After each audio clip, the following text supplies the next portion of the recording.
Rádio Petroleira, questão de soberania, apresenta Fiche em Revista, o programa da Frente Internacionalista dos Sem Teto.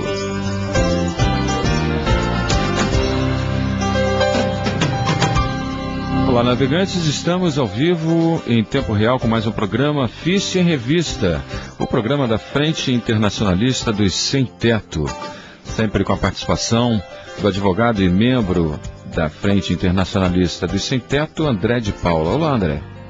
Boa noite, ouvintes. Uma satisfação enorme em voltar para esse programa dos Sem Teto para poder aí contribuir com o debate, com a organização e pela transformação da sociedade que deve se iniciar pela reforma urbana. Participam como convidados desse programa de hoje Sérgio Oliveira, representando a ocupação poeta Chinaíba II, ali na Praça da Bandeira, e também o André Nogueira, que representa a ocupação José Oiticica, irmão do grande Hélio Oiticica. Sejam bem-vindos a este Fiche em Revista. Obrigado. Sérgio e André, respectivamente. Obrigado pela oportunidade de estar aqui participando e tendo também o mesmo propósito de brigar pelo motivo que é não deixar as pessoas excluídas, né? Que cada vez que cresce mais a população de pessoal sem teto na rua está se aumentando mais e não se faz nada na sociedade, onde que se tem uma selva de pedra e não se forma moradia para as pessoas. O sistema imobiliário não ajuda até mesmo as pessoas que não têm um poder aquisitivo, como se fosse um salário mínimo, né? Na realidade, para ter uma moradia, você tem que estar ganhando hoje em dia em torno de 1.800 para cima. Ou seja, André, a questão da moradia é uma questão de dignidade humana antes de mais nada, né? É tudo, né? A moradia é a base de tudo, é a base da família, é a base do descanso, né? Do trabalho. Então é uma coisa essencial, né? Primordial, que traz a dignidade, traz a oportunidade de transformação, né? Das pessoas. Então essa consciência tem que ser expandida. Esse é um problema que aflige, principalmente no nosso país, aflige muita gente, e nós estamos aí para participar desse movimento e agradecer aí a Agência Nacional de Rádio, essa rádio, né? Rádio Petroleira. Rádio Petroleira, por esse espaço, né? Com certeza. Bom, no programa de hoje a gente vai estar levantando a questão de um objeto jurídico que é a manutenção de posse com interdito proibitório. E a gente vai conversar também com o André de Paula, que é advogado, e a gente vai falar também um pouquinho sobre o bom e o mau advogado, né, André? A gente pode começar falando sobre essa manutenção de posse com interdito proibitório. Por exemplo, para o internauta leigo, como é que ele pode estar entendendo e compreendendo esse objeto jurídico, André? Na verdade, a Constituição brasileira abre brechas para as duas concepções reinantes, vamos dizer assim, da luta de classes. Ela protege a propriedade e ela diz que a posse também é válida. Ou seja, apesar de, no meu modo de ver, as duas coisas serem conflitantes. Paradigmáticas, inclusive. Exatamente, porque ela diz o seguinte, para a propriedade, que ela é legítima, todo mundo tem direito à propriedade, desde que tenha a propriedade função social. A propriedade que não tem função social não pode merecer proteção jurídica. Bom, de um lado. Do outro lado, tem a posse. A posse é de quem vive na terra, de quem vive no espaço. A posse já era defendida por Santo Ambrósio, por São Tomás de Aquino, como direito natural. E os padres da patrística, da igreja, defendiam a posse, defendem a posse, defenderam a posse, como uma questão de que a terra é de quem nela trabalha, de quem produz, porque Deus não inventou cerca, Deus não inventou propriedade, Deus não fez cartório. Então, de uma certa maneira, existem essas duas concepções dentro do nosso ordenamento jurídico. Nosso ordenamento jurídico. Os advogados, até os progressistas, no fundo, têm inconscientemente uma ideia da propriedade na cabeça. Então a grande maioria dos advogados, estou falando dos advogados progressistas, atuam da seguinte maneira: é feita a ocupação e os advogados, na sua maioria, esperam que o proprietário interponha uma ação de reintegração de posse. E aí o que acontece? O juiz geralmente dá a reintegração de posse, porque o juiz é filho de general, é filho de fazendeiro, é filho da classe dominante. O juiz tem a concepção da propriedade na cabeça também, e imediatamente dá a liminar, que é inaudito alteras par, quer dizer, sem ouvir a parte dos posseiros, dos ocupantes, e geralmente 3 dias depois, 2 dias depois, estão sendo os companheiros despejados. Por quê? Porque eles, depois que sai a liminar, é que eles entram para tentar apagar o incêndio. Isso, no nosso modo de ver, é uma posição equivocada, entendeu? Uma posição errada, que, na verdade, deixa fluir uma posição burguesa que tem a maioria dos advogados, que raciocinam a partir da propriedade. Nós não raciocinamos a partir da propriedade, porque achamos que a posse é mais importante. E, consequentemente, quando a ocupação é feita, o que acontece? A gente entra com a manutenção de posse. O interdito proibitório é para que as pessoas não sejam molestadas, nem pela polícia, porque, na verdade, posse não é caso de polícia, e sim de justiça. Isso dá um espaço, porque mesmo que o juiz seja do lado da propriedade, a manutenção de posse entrou na frente, a ação é preventa, e, consequentemente, o proprietário vai ter que falar em cima da manutenção de posse. E daí dá para organizar politicamente os moradores. Então, a nossa tese é superior, não tenho dúvida, porque é pela árvore que se vê os frutos, não é isso? Já dizia Jesus. A prática é critério da verdade, já dizia Marx. E essa prática tem mostrado que o caminho é esse? Exatamente. Né? Tanto é que nós fomos elogiados, e aí parece que aí foi que despertou os ciúmes generalizados, por professor Fábio Conder Comparato, que é um dos maiores civilistas desse país, se não o maior. E também por especialistas da Universidade Federal do Rio Grande do Sul, do direito alternativo, que disse que, na verdade, essa nossa posição era a posição do ovo de Colombo. E eu aprendi isso com o Antônio Louro, que não é advogado, que é um jurisconsulto, ele é um engenheiro, mas que começamos a colocar em prática e, na maioria das vezes, dá resultados. Porque mesmo que o juiz não dê, como já disse, vai entrar no rito e dá para organizar o pessoal. Só que em alguns casos os juízes deram. Por exemplo, nós temos uma vitória recentemente aqui, lá contra César Maia, lá na ocupação Vila da Conquista em Campo Grande? Não, em Campo Grande não. Em Jacarepaguá, que foi a partir da manutenção de posse. A ocupação de Campo Grande, nós acabamos de vencê-la na semana passada, depois do último programa que fizemos, mas lá foi o proprietário contra nós. O proprietário entrou contra a minha advogada. Eu não sou ocupante, a ação já devia ter sido arquivada há muito tempo, mas o juiz ficou tentando prolatar, e aí entra também a concepção classista do juiz. Eu suspeito o juiz mesmo. Juiz que agir contra a lei, suspeição. Ah, mas é perigoso você perder a carteira. Claro, mas a gente suspeita juiz, suspeita desembargador, faz manifestação junto com os moradores, porque o direito de livre expressão tem que ser preservado e garantido, e aí gera um monte de perseguição, muita perseguição por parte do judiciário, mas também por parte dos agentes da polícia, que estão infiltrados no movimento, e eu acabo de condenar 2 deles, Ruiz Ilnete e Vicente Paulo dos Santos. Todos 2 foram condenados por calúnia, injúria e difamação, porque se botar lá, meu irmão, falando mal de mim, vai ter que provar, e não vai provar porque, felizmente, a gente tem uma vida ilibada, e aí eles vão ter que pagar, não sei se vão ter dinheiro, mas o fato é que o mais importante é a condenação que eles receberam.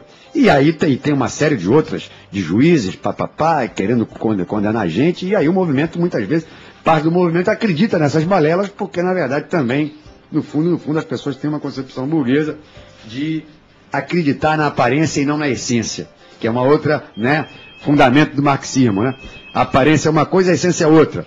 Só que Jesus, antes disso, já tinha colocado também: cuidado com os sepulcros caiados, são bonitos por fora, mas na sua essência são podres. Então a pessoa, na verdade, tem que ver o que na verdade tá por dentro, para saber como é que funciona. Então, essa que é a nossa estratégia.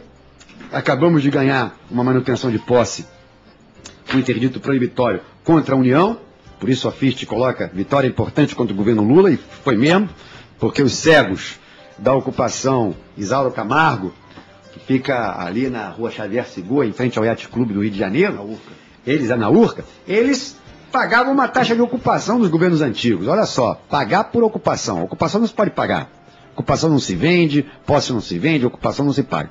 Muito bem, eles pagavam uma taxa de ocupação que chegava até R$200. O governo Lula, unilateralmente, transformou em aluguel e passou para R$2.000. Eles ganham R$1.500, 80% sai no contra-cheque, sobra 20% para passar fome, vai ficar eternamente inadimplente, porque nunca vai ter dinheiro para pagar os R$2.000, e futuramente, claro que vai ser despejado. Nós entramos com a manutenção de posse e conseguimos, felizmente, uma vitória. Inclusive, a festa vai acontecer, e você está convidado, companheiro, no dia 8 de março, no Dia Internacional da Mulher. Nós vamos fazer a festa da vitória lá na ocupação dos cegos Isauro Camargo, na rua Xavier Segura, na casa 27, em frente ao Yacht Clube do Rio de Janeiro, e aí uma festa coletiva para comemorar essa vitória muito importante, porque nós partimos da ideia de vencer ou politicamente ou vencer juridicamente, tanto faz, não importa a cor do gato, contanto que ele coma o rato. Esse é o programa FIST em Revista, programa da Frente Internacionalista dos Sem Teto. Nesse programa a gente recebe a presença do Sérgio de Oliveira, da ocupação Poeta Chinaíba, e também do André Nogueira, da ocupação José Oiticica. E agora eu pergunto aqui para o Sérgio, como é que é a visão, por exemplo, da pessoa que participa de uma ocupação? Antes de mais nada, existe uma certa...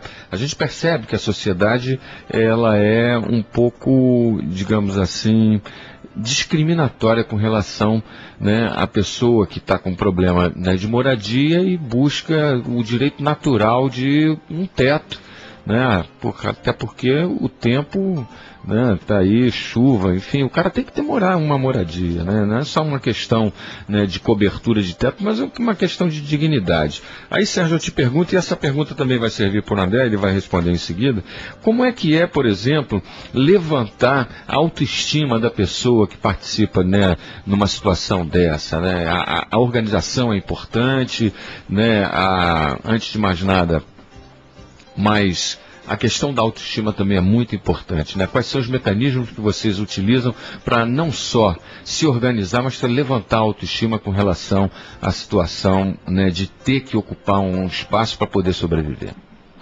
Na realidade, em primeiro lugar, eu me considero um militante da FIST. Venho aí com o apoio do André Luiz de Paula, participo de muitas assembleias que fazem se tornar consciente, e também como no sentido de passar isso para outros companheiros que não têm a consciência, eu estou nessa luta, porque o importante é você participar, entendeu? Ser um militante, se manifestar como militante a todo momento, para você ter a resistência, porque o jurídico, na realidade, ele nos ampara de uma forma que é a lei. A lei, você tem que ver que tem muitas coisas aí, como o companheiro André falou, que é manipulado, a burguesia está em cima. Os desdobramentos. Desdobramento. A sociedade, na realidade, ela faz essa reflexão do sem-teto, né, que fica discriminado. Mas você não pode levar em conta porque você é um militante. Então, você sendo um militante, você tem a sua garra e a sua denominação para lutar e fincar a sua bandeira. Entendeu? Perfeito. André, como é que é o teu ponto de vista? Como é que você lê essa questão? Olha, é um caso difícil. Hoje em dia o mundo está muito corrido, as pessoas estão muito individualistas. E lá no caso da minha ocupação, as pessoas esperaram muito para ver o que ia acontecer, né? Uns diziam uma coisa, outros outra, mas ninguém queria se mobilizar. E a partir do momento que a gente encontrou a FIST, a coisa começou a tomar um novo sentido. As pessoas começaram a participar mais das reuniões periódicas lá da ocupação, e está havendo mais um interesse maior. As pessoas hoje em dia têm muito medo de tocar na ferida, de reivindicar, de tentar uma nova maneira de encarar a realidade, né, dos problemas, das dificuldades. Então ficam no comodismo, né, num medo, no individualismo, acuado, né, no individualismo. E o movimento da FIST, ele faz justamente ao contrário, que ele dá ampla participação da gente, porque são as reuniões das ocupações e tem as reuniões mensais da FIST. E nós participamos, né, junto com outras lutas, outros movimentos, então isso vai dando uma consciência maior de que é possível, né, haver mudança na sociedade. E isso reflete um pouco no indivíduo também. A partir do momento que ele começa a participar, começa a enxergar melhor a realidade, começa a ver outras pessoas mobilizadas, ele começa a ver que existe uma alternativa melhor para se enfrentar os problemas, né? Então eu agradeço a oportunidade de ter encontrado esse movimento da FIST, né? Porque é uma coisa que conscientiza a gente melhor, né? Porque as pessoas, até em detrimento mesmo dos seus trabalhos, né? Da vida ser corrida, elas ficam um pouco tolhidas. Mas é uma coisa que ajuda nessa parte da autoestima. Quando a pessoa começa a participar dos movimentos, das lutas de classe, ela começa a ver que ela não está mais sozinha.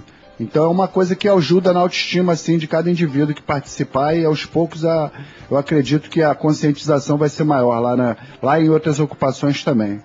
André, procedimentos jurídicos à parte, existe o lado militante, como eles acabaram de levantar bem aqui, e aí eu quero fazer uma reflexão junto com os nossos navegantes, com os nossos internautas, de que esse problema não é um problema só da pessoa que está passando por uma dificuldade econômica, financeira, e se vê de uma hora para outra obrigado a ocupar um espaço público ou até um espaço privado mesmo que está sendo mal utilizado para poder se livrar, né, de dormir na rua, de passar maus pedaços. Eu mesmo também já tive uma fase na minha vida em que eu me vi obrigado a ocupar um espaço que estava vazio e abandonado para não ter que ficar ao relento. Agora, uma reflexão que eu gostaria que você fizesse, André, é a participação da militância. E aí eu quero que você faça uma reflexão política dessa importância de trazer para o movimento, trazer para a reflexão, né, dessa luta dessas pessoas, o indivíduo que não está no momento passando por uma necessidade, já tem a sua casa, já tem o seu lar formado, mas está ali junto, né, levando a solidariedade, levando a formação, a palavra de carinho e a força até, né, da autoestima para os companheiros. Como é que você tem essa leitura? Você que inclusive já encarou até tiro aí na frente de polícia aí em ocupação e enfim, é um advogado, né, brilhante aí nas suas colocações. Enfim, como é que você digere essa questão? Antes até de responder a tua pergunta, só para acabar e fechar a questão do interdito proibitório, da nossa ação jurídica, eu queria colocar para vocês 2 exemplos aí claros aqui. Por exemplo, todas as 2 ocupações, tanto a Chinaíba 2 quanto a Zoiticica, afiliadas à FIST.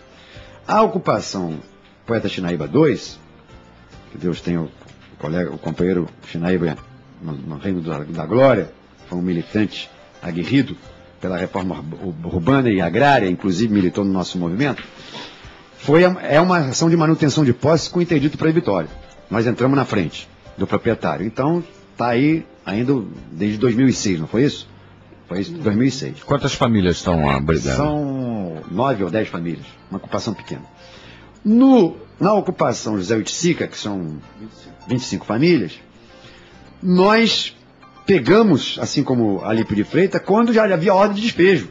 Nós conseguimos reverter. Ali não foi manutenção de posse, porque já havia ordem de despejo.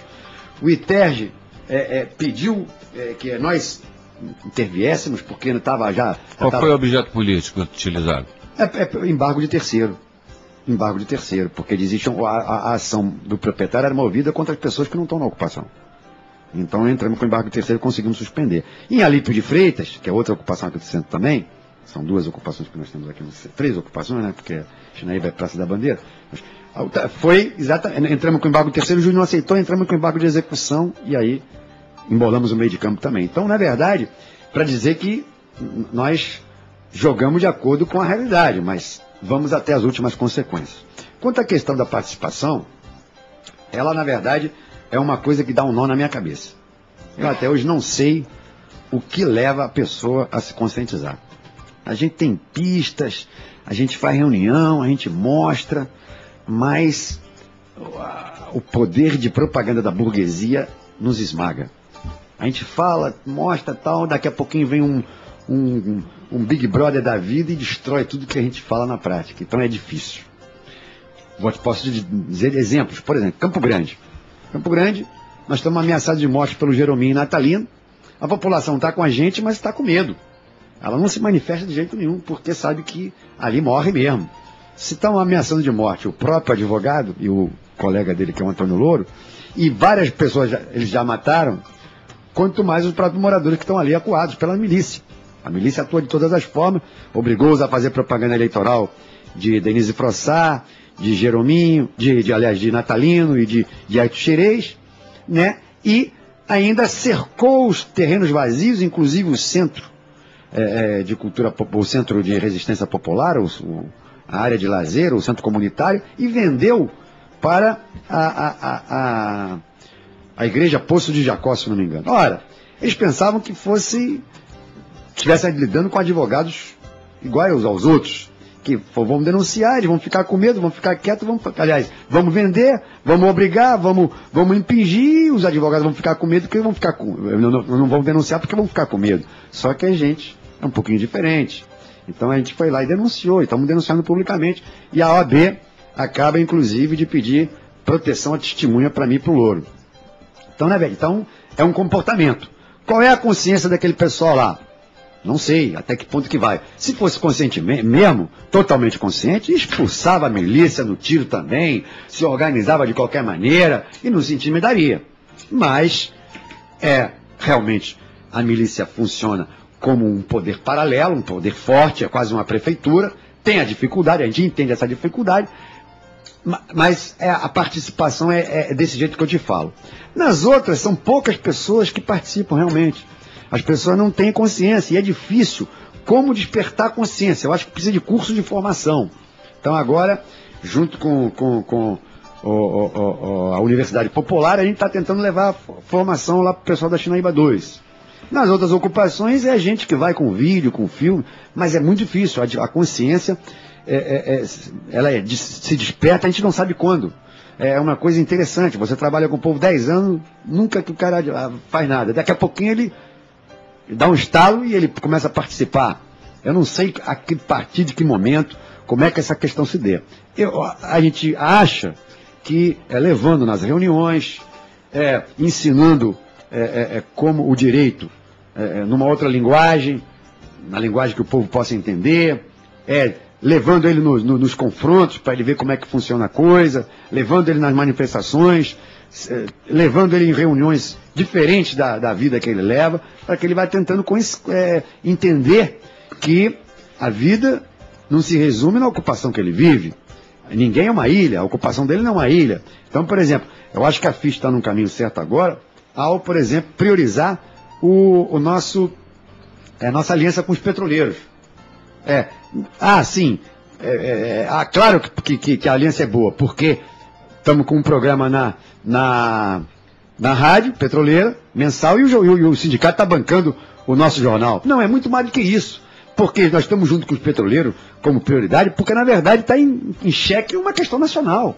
Pô, eles estão vendendo o nosso petróleo, estão leiloando o nosso gás. Isso vai significar um gás mais caro para a dona de casa, para mim, para você, e para o André e para o companheiro. Além do que, o nosso país vai para o água, a nossa soberania vai para o Beleléu. Quer dizer que a Petrobras vai lá, estuda, gasta, descobre o petróleo lá no fundo, e daqui a pouquinho vem o capital internacional, mete lá o negócio, tira o petróleo todo de qualquer maneira, arrasa o subsolo, deixa lá para quem quiser e tudo bem. E agora ainda rouba, quer dizer,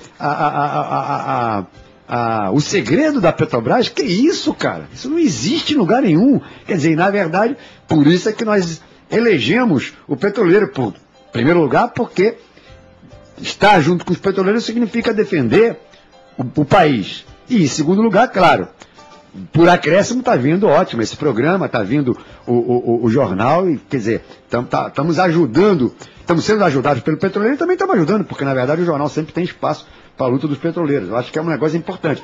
Creio que isso seja também uma forma de conscientização. A Universidade Popular seria outra. A reunião é outra. Tem alguns companheiros até racharam com a gente porque acharam que a gente dá muita ênfase ao jurídico. Não, eu acho que tudo é importante. A Universidade Popular é que vai salvar. Não acho que vai conscientizar. Não só, também vai conscientizar. É um conjunto de ações, né? Exatamente. Então é esse que a gente vê essa questão da consciência das pessoas. Porque até o animal tem uma toca. Eu acho que só também lutar pela moradia é muito pouco. Embora está se questionando a propriedade privada, que é um alicerce fundamental da burguesia, a propriedade privada, mas até o animal tem uma toca. Eu acho que além da propriedade, o nosso desafio é despertar o ocupante para lutas gerais. Por exemplo, essa do leilão. Ele entender que o Brasil leiloando o petróleo e gás vai piorar a vida dele e vai tornar o país cada vez mais esculhambado, mais do que já é. Então ele tem que entender isso. Entender que a reforma agrária é importante, porque se não houver reforma agrária, ele não vai se alimentar aqui na cidade. A retomada da Vale também, que é uma luta. Exatamente. A Vale significa o nosso solo. Ora, se privatizar o nosso solo, eles já entregaram praticamente tudo. Então, é importante. E assim por diante. Né? Não é só ele achar, bom, o Brasil tem 8 milhões, o déficit de moradia no Brasil são 8 milhões de moradia. Mas não é só isso. Tem que estar também junto com as lutas gerais. Quanto a bala no corpo, realmente, eu tenho bala no corpo fruto dessa luta. Bala no corpo, ameaça de morte, várias prisões, vários processos contra mim, a tentativa de atropelamento. Agora só falta morrer. E isso vai acontecer um dia também. Pois é, não precisa o pessoal forçar a barra não, que tua hora vai chegar, né, André? Mas que seja naturalmente, né? Exatamente. Estamos com o programa Fiche em Revista, essa é a Rádio Petroleira, questão de soberania. Estamos falando sobre a questão das ocupações e também do movimento dos sem-teto. Eu volto a falar com o Sérgio de Oliveira. Sérgio, como é que foi a organização da ocupação Poeta Shinaíba 2 anos mais ou menos já? Vai para 1 ano, né? Na realidade tem outros colegas que está quase com 1 ano e 7 meses, por aí, 8, entendeu? Que teve um companheiro que entrou primeiro, que é um companheiro chamado Jailson, que através de outros companheiros chamado Luiz, que trabalha até lá na rua próxima à nossa ocupação, levou o André. Aí fez uma reunião rápida, aí marcou e tudo, disse que teria que providenciar para a gente poder ver, entendeu? Que na realidade nós estamos vivendo um processo lá de 171, entrava gato, cachorro, periquito, entendeu? Mas na realidade o que acontece? O André deixou bem claro, né? Muitas coisas atrapalham qualquer cidadão comum, principalmente o jovem. Você tem várias coisas aí que a mídia coloca, mas a questão de ter consciência é uma questão de ter vontade, uma participação, tá bem ligado, ler o nosso jornal, que é um jornal muito que fala profundo, entendeu? Mostra muitas coisas aí. Então, na realidade, ninguém quer saber. O pessoal quer curtir uma cervejinha, ninguém é de ferro, né? Eu também gosto, né? Mas quer curtir um forró, quer curtir um pagode, um funk, e ninguém tinha um tempo para ler. Só, Sérgio, meio minuto. Eles se filiaram à FIST, depois a ocupação já existia. Então, quando ele fala, o Jailton chamou e tudo mais, quer dizer, chamou a FIST para organizar, ajudar a organização e defender juridicamente. Que a gente, por isso que tá só para entender. Perfeito. Aí, o que ocorre? Aí, o pessoal, na realidade, que eu me empenho bastante nisso lá na minha ocupação, como o André citou aí, eu coloquei realmente lá a Universidade Popular, tem um companheiro também que vai e coloca, mas o pessoal fica meio distante, meio leigo, sei lá, você fala alguma coisa, você fala o que é CPMF, o cara não sabe, você fala o que é FMI, o cara não sabe, quer dizer, o pessoal só quer saber realmente do lado bom, né? Do lado para poder curtir. Não sabe o que é um CPMF, não sabe o que é FMI, não sabe o que é o grupo do G8, não sabe nada. Então o pessoal não tem uma estrutura, uma base e um conhecimento de se aprofundar no que você está vivendo no seu dia a dia, né? Você tem que ter uma estrutura, saber quanto está valendo o dólar, saber qualquer coisa. Candal. Por favor, Nato Candal. Candal é o seguinte, na verdade eu estou descobrindo, quer dizer, se você fez essa pergunta para mim eu não tinha resposta, mas eu estou descobrindo que na verdade a gente tem que estimular o pessoal a estudar. O básico, o beabá, quer dizer, a alfabetização de adulto, que a grande maioria dos ocupantes é analfabeta ou próxima a isso, né? Alfabetização de adulto, né? Curso os cursos regulares, pedir para entrar, porque enquanto não tivesse básico, a pessoa não vai entender nada. Quando você não entende o básico, o beabá, como é? Vai entender marxismo como? Entendeu? Então, a experiência para mim muito interessante do MST. Eles fazem cursos de alfabetização de adultos, eles fazem os cursos regulares, agora dentro das universidades e das escolas. Existe uma preocupação com a formação do grupo, com o coletivo. E tem que ter o seguinte, só que nós não temos uma grana que a MST tem, esse que é o problema. Porque é o seguinte, e dentro da própria universidade tem um currículo especial para os militantes da MST, porque na verdade, eu estou dizendo que é importante o estudo regular, só que a gente aprende algumas barbaridades na escola. Por exemplo, que Pedro Álvares Cabral descobriu o Brasil, e Pedro Álvares Cabral não descobriu nada. A história Pedro Álvares Cabral, na verdade, invadiu lado. o Brasil, porque aqui já existiam os índios, e que Princesa Isabel libertou os escravos, vai por aí afora. Quer dizer, é a história dos opressores. E no currículo do MST tem também a história dos oprimidos. Que ele conheça a história dos opressores, mas que ele também conheça a história dos oprimidos. Os dois lados da moeda, no mínimo, né? Exatamente. Então, essa questão me parece o básico. Porque, às vezes eu falo assim, pô, como o Sérgio está falando aí, não querem nada, para dar, como é que pode, papapá. Mas, na verdade, não entendem.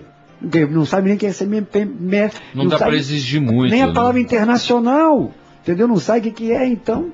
Eles sabem que o Flamengo ganhou, quer dizer, coisas baboseiras que não tem nenhuma importância. Mas coisas fundamentais do dia a dia eles não sabem. Sabem qual o cara que vai ser eliminado do paredão do Big Brother? Sabe. Mas que não interessa nada, mas as coisas não sabem. Então. Deixa eu perguntar para o André Nogueira, por exemplo, como é que é o nível lá da ocupação? Que você, é mais ou menos assim também? O pessoal também tem essa certa dificuldade de. Como é que é a organização lá na ocupação José Oiticica, André? O pessoal está bem organizado, vocês conversam, tem reuniões semanais, enfim, tem mais ou menos um síndico da ocupação. Como é que é o processo organizatório lá da ocupação? Quando se fala de sem-teto, a primeira imagem que vem à cabeça, pelo menos no meu entender, o que eu acho que as pessoas enxergam ou imaginam, é um bando de pessoas assim desesperadas querendo invadir algum lugar para ocupar. E lá no caso da ocupação lá na José Oiticica, foi uma coisa natural.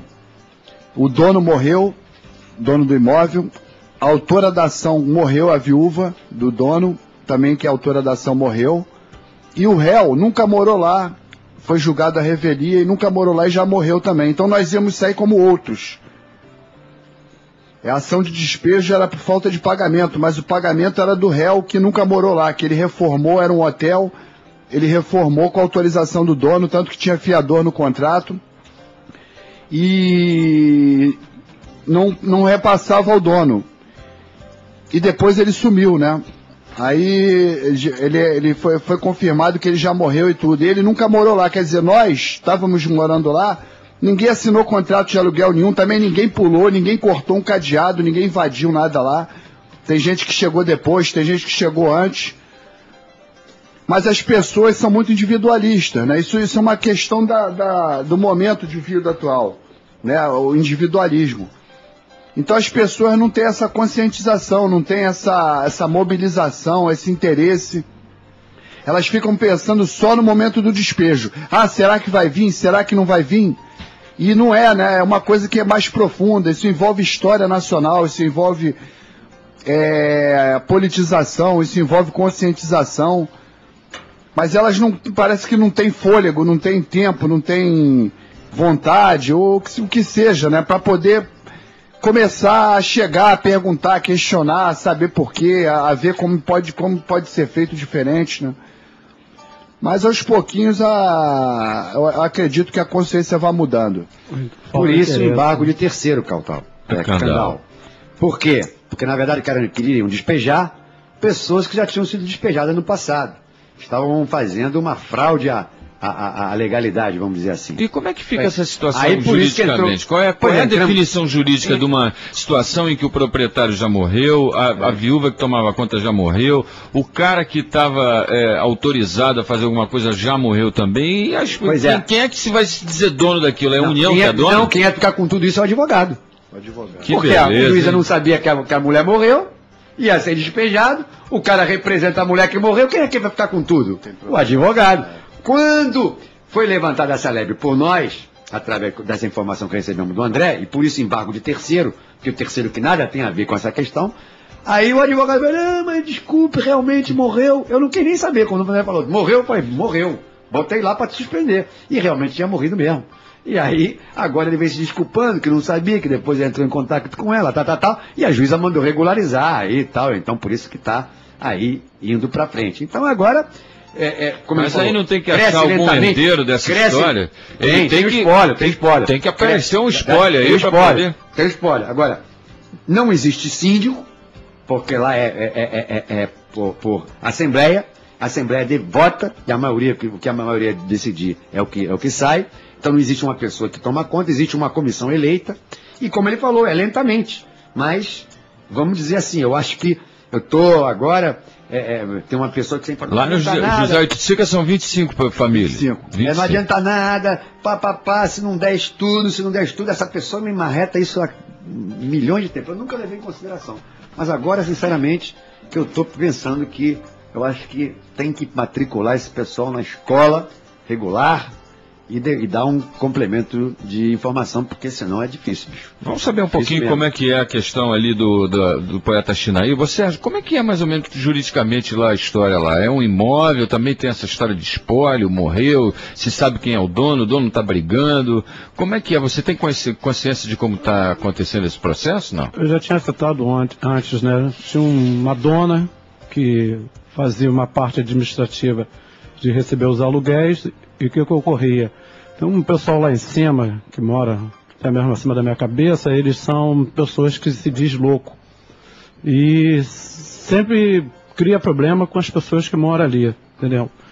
Fazem briga para ver se tira o pessoal, até mesmo nesse linguajar, macumba, por aí, trabalha nesse sentido, né? Eles têm carteirinha de louco, mas na realidade aconteceu um fato lá que essa dona que fazia administração lá foi até morar no local, né? Aí o doido lá, tudo perturbado mesmo, conseguiu tirar a mulher de fora do quarto, né? Ela saiu e em seguida veio um outro problema, que quebraram lá uma torneira, envolveu com uma pessoa lá que não era de uma boa índole, entendeu? E essa pessoa, aconteceu que o fato foi parar em delegacia e essa pessoa acabou jogando a toalha e passou automaticamente para essa tal de Cristina Granzini, que chegou lá prometendo, vou fazer, vou não sei mais o que, mas é gato cachorro, chegou um, entrou, chegou outro, e você estava ali pagando, e o local realmente precisa de... André, o Sérgio, precisa esclarecer.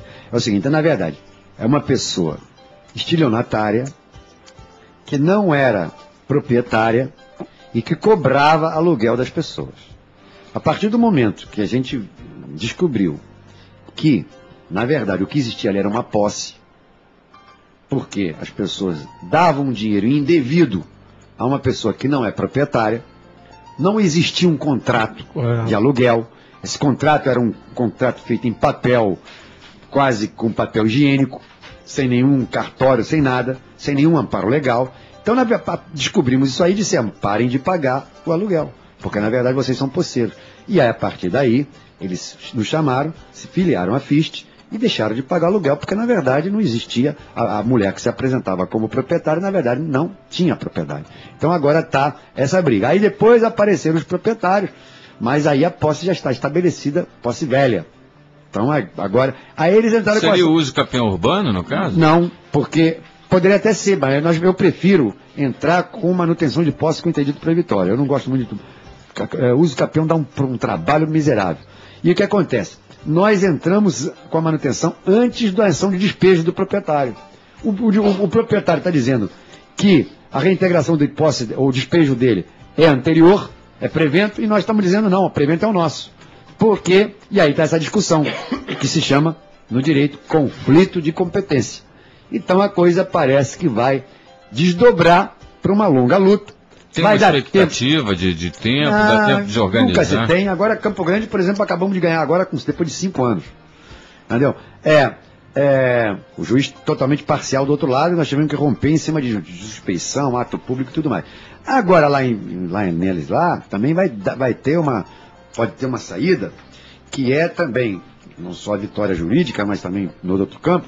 Por exemplo, o governo federal acaba de desapropriar a ocupação Manuel Congo, do Movimento Nacional Luta pela Moradia, que é a única ocupação que o movimento tem aqui no Rio, e o governo federal comprou do INSS o prédio, pagou 80% do valor, e o governo do estado pagou os outros 20%. Então houve uma desapropriação que vai ser repassada para os moradores.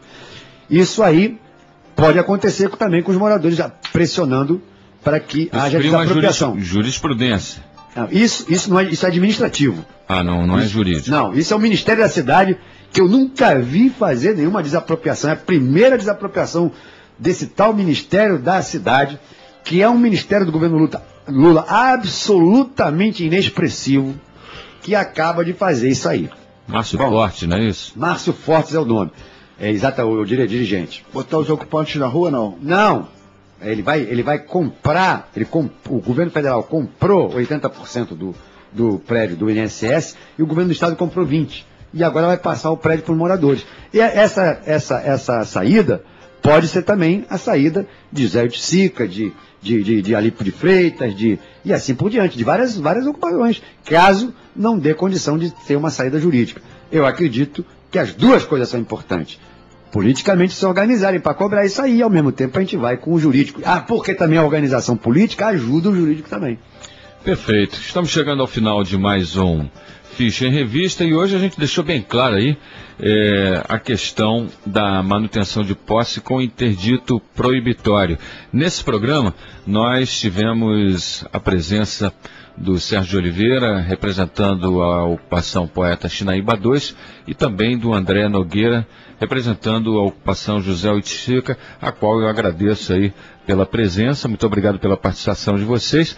Antes de terminar, eu gostaria de também passar para o advogado André de Paula, que é membro da Frente Internacionalista dos Sem Teto, para as considerações finais desse programa.